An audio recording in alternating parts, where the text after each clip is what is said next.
Look, I think sometimes it's okay to bring home one item if you want to learn something new. But, no. Hey, what's your crap for this week? Oh, well, I just have to lean down here a little bit. Here it comes. Oh, look out. And I'd like to shout out Rob, my co-host on the Thursday morning resale roundup thing. Because he likes to give me grief about this. So, look, this is my crap, right? I've got this whole big bag. It's huge and it's quite heavy. But I've got this bag. Look, it probably would have... I bought it and some other stuff for $5, so it cost me bugger all. But I came home with this great idea of learning a little bit about cutlery and vintage, knives and forks. And so I have this big bag. Do you think I have... So this has been under my desk for a couple of months now. Have I had a chance to... Look, I've even got these great cocktail forks. How cool are they? Yeah, real cool. They're super mid-century modern. Yep, they are. Oh, look, and these ones have even got little wooden handles on them. Cool, aren't they? But at least I know what they are. That's something. And so I've even got these. This is a really nice-looking knife. Like, it's probably worth money. But have I had a chance to pull this out from under my desk and learn anything about it? And, going back to what you were just saying then about knives being worth money, I've heard if you go into a bank with a knife, they'll give you money. So maybe that's where you get your money from. Yeah, well, maybe. Look, I've got plenty of knives in here. Look, I've got all different ones. Look. Well, that's right. Jeez. If you haven't already worked out, our reseller meetup in the middle of the year has been cancelled because Granny has a lot of arsenal to end me. So she might enact her revenge. Look, I think sometimes it's okay to bring home one item if you want to learn something new. But, don't bring home like however many kilos of flatware. I swear the op shop's seen you coming and they're like, hey, look at this sucker. She's going to walk out with a bag of our crap. Yeah, pretty much. But, if you watch... Because when I said to them, I sorted out what I thought was going to be half reasonable, and I thought I'll probably have to put half of this back because I'm not going to pay a heap for it. And, I bought a couple of LPs and a couple of books, and all up it cost me $5, including this big bag of stuff. So, yeah. Speaking of which, I still need to send you a care package for your birthday last December. It might fly too. I was about to say, can someone please send me a large box, address it to the Disgruntled Octopus at Mitchell ACT, and I'll get Grandpa Granny her Christmas present. Like every time I go to the post office, I mean to grab a large box for Grumpy Granny, and guess what? I've forgotten. It might be ready for next birthday. How's that sound? But anyway, getting on to my crap of the week, and you're going to be pretty proud of me, Granny, because I made the same mistake as I did last week. Some people don't learn from their mistakes, do they? No, that's right. Well, me included, or me, case in point. So going off what Granny said last week, don't buy projects and all this different thing. Don't worry, I didn't pay $4 for it. I paid $1 for it. Even though I tried to argue with the op shop lady. It was actually a church sale that I went to. A local church down here has like a monthly church sale. Surprise. So basically I went there and she's trying to charge me $1 for this. So I paid $4. So I know I said don't worry, I didn't pay $4, but I did pay $4 for it. So my crap of the week is I bought a 3,000 piece puzzle. Oh my God.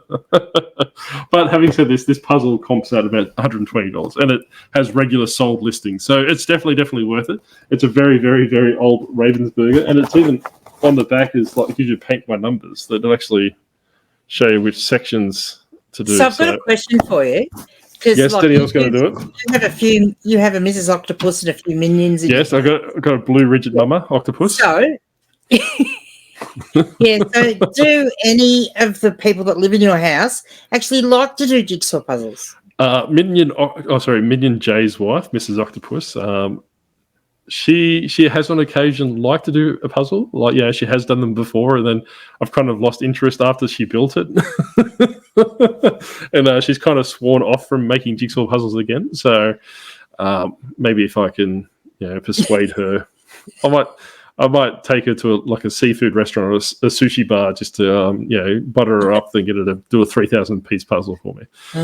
Maybe you could do something like it has to be a family challenge, and kids and wife, everybody, we'll all get in and we'll all work and we'll get this jigsaw puzzle built. And if we can do it by such and such a time, then I'll take you to, I don't know, Dreamworld or... Well, I'm thinking, since this is a Commonwealth Picker-centric episode, we might even just send it over to him to sell. Because, you just get the kids to do it. Because, my kids are quite younger than his. Well, two of them aren't. So like I said, the puzzles aren't my forte. Shouldn't have picked it up. But like I said, I didn't necessarily like going to the church op shop for nothing. So I did pick up a couple of items. But like I said, I picked up this puzzle. And because, look, anyone that's gone down the puzzle rabbit hole, like it's all very well buying used puzzles. But you can't sell them unless you've actually made sure all the pieces are in there, because inevitably if you don't check, there is going to be one missing, and then you're going to get an item not described or unhappy customer. It's just not worth the... So we for this podcast, Leanne, we have a very aged demographic, because YouTube does tell us that a majority of our viewers are 65 and plus. So if you are an 85-year-old viewer and you do want to do this, can you please reach out and I will sell it to you, because then I don't have to make it and hopefully you expire before we get to finish the business. So we'll see. You have to sell it very cheap. But I have sold puzzles before, so if you want some advice on how to sell puzzles, don't. But if you want some more advice because you did like me, you just seen it picking up there and you made yourself, not only do I have a backlog of Lego to build, I've also got a puzzle to add to my death pile now. But when you make it, take a photo of the completed puzzle. That will help it sell. Yeah, so what I would normally do, it might be a bit complicated with this one because it's a 3,000-piece puzzle. I might have to take it from space. But I normally make the 1,000-piece puzzle. Then I have the box behind it so they can actually, as the gallery photo that you see on eBay is the complete puzzle with the box laying behind it. So they're not going in there thinking that there might be pieces missing. They can see straight away the puzzle and what it looks like. So to me, that kind of defeats the purpose of building a puzzle because you know what it looks like anyway. But I don't know. People you want to make the pretty picture. Like it is a thing. I mean, I used to do a lot of puzzles when I was younger, but I don't know. If it was a 300-piece puzzle or even up to 1,000, I suppose, you could get it completed in a reasonable time frame. But you're looking at 3,000 pieces.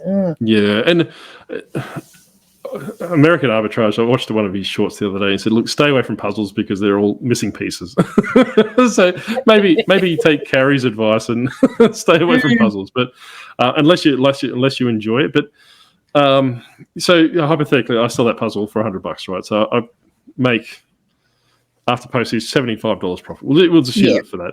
It might take me 20 hours to make the bloody thing. So then you divide 75 between 20, then you're looking at from the different things. Because, like I said last week, I don't enjoy building Lego. But then I did the same mistake again. So you can't take me anywhere. But anyway, we'll ask Blake. Blake, what's your crap of the week?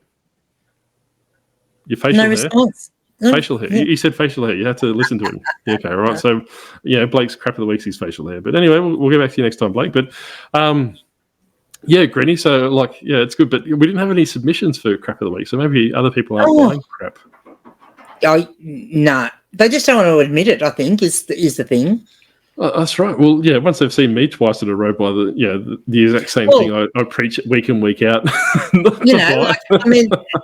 I can even show you another lot of crap that I bought. So, you see an Enid Blyton book and you think, oh, great, Enid Blyton book. I haven't actually seen this one. I hadn't seen this one before. And so, look, picked it up. It was at a book sale, got it for $1, which is still a lot of money for a kid's book. But, so I open it up. This has been used as a kid's reader. And so it's got all tick marks down the chapters. And I'm thinking, great, on the first page. But then as you go through, they must have had to read it out loud or something to the teacher. Yeah. I don't know whether you can see that, but every paragraph's got a big tick through it. Oh, yep. Yeah. And then, even worse, so we keep going. So it goes all through the chapter, and then at the very end of the chapter, the teacher's written excellent work and signed it. Keep it up. There you go. Oh, my God. So, Well, yeah, You can by all means, put it in the comment section below if you want us to have Blake read it on a weekly basis. You can keep up with his reading abilities. Yeah, he can read a chapter an episode. Oh, that's right. Look, drives me nuts. Look, because it's possibly, and I haven't actually comped it yet, and I'm sort of been half tempted to comp it just in case it might be worth some money. Not that it's going to be any good now because it's written all over. But yeah, I mean, it's easy enough when you're a book buyer to just, miss those things because you think, oh, I need a Blyton book, and you're excited, so you pick it up. Yeah. What was it called again? This one, it was called Enid Blyton's Tell a Story Book. All right, let's Google it right now. We're going to Tell a Story Book by Enid Blyton. Is that right? Yeah. How have you spelled Blyton? Blyton. That's right. Well, we found it anyway. $9. $8. Oh, there we go. Oh, look. Yeah, so it's not worth any money anyway. Well, free postage there, mate. Well, I'm glad that you raised this, Granny, because it's something that I did want to mention this week. I've broken the system. Give me 2 seconds. This is why you can't let an octopus in charge of IT, because this is what Blake's here for. We don't keep him around. We definitely don't keep him around for his looks or his facial hair. It's for help us with the IT. But I did want to raise the Australia Post is actually raising prices, and I'm glad that book came up as well. Those different things. So personally, and I have mentioned on my regarding my other store, as I sell a lot of untracked items, so I'm literally bumping them up for $1 each on their price points, right? So the price points of that products can support it because those products are quite in demand. They're high demand products. And they're also not available anymore. So the line has finished. So basically, I can sell it. Kind of like, ADHD. Geez, I'm giving the Trash to Cash podcast a yell out today.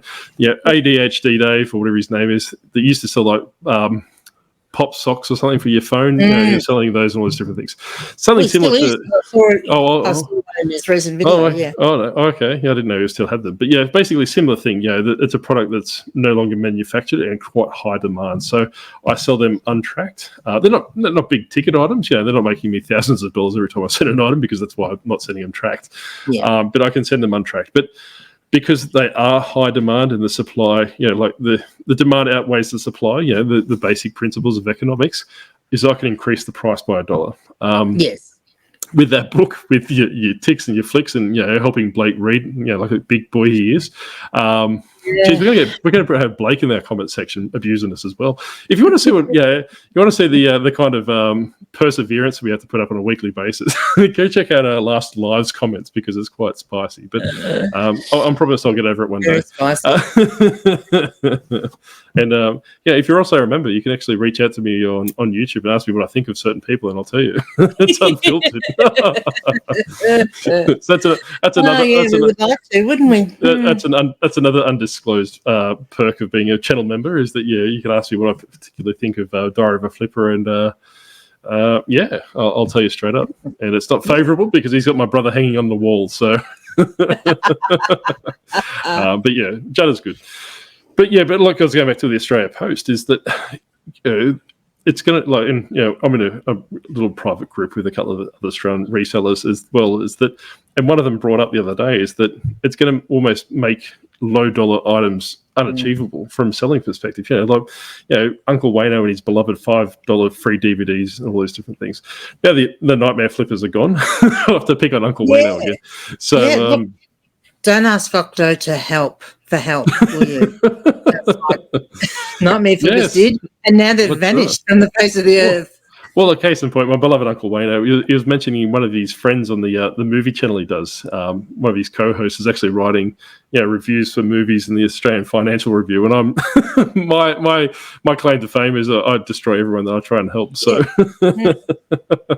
well, I suppose 2 from 2 is not too bad if making them leave the reselling space. Well, maybe, true. Yeah, but I think going back to the postage thing is that you're really going to need to look at your products now, right? So don't, yeah, like, I can't stress this enough. My beloved Uncle Wayne will probably tell you otherwise, but stay away from DVDs less than $10 or $15 now. You're going to have to keep moving the shifting it to the right, because if you're selling a DVD with $5 free shipping, you're in a world of hurt, especially when $3 of that goes towards shipping now. You got your cost of your packaging, your eBay fees, and cost of the product.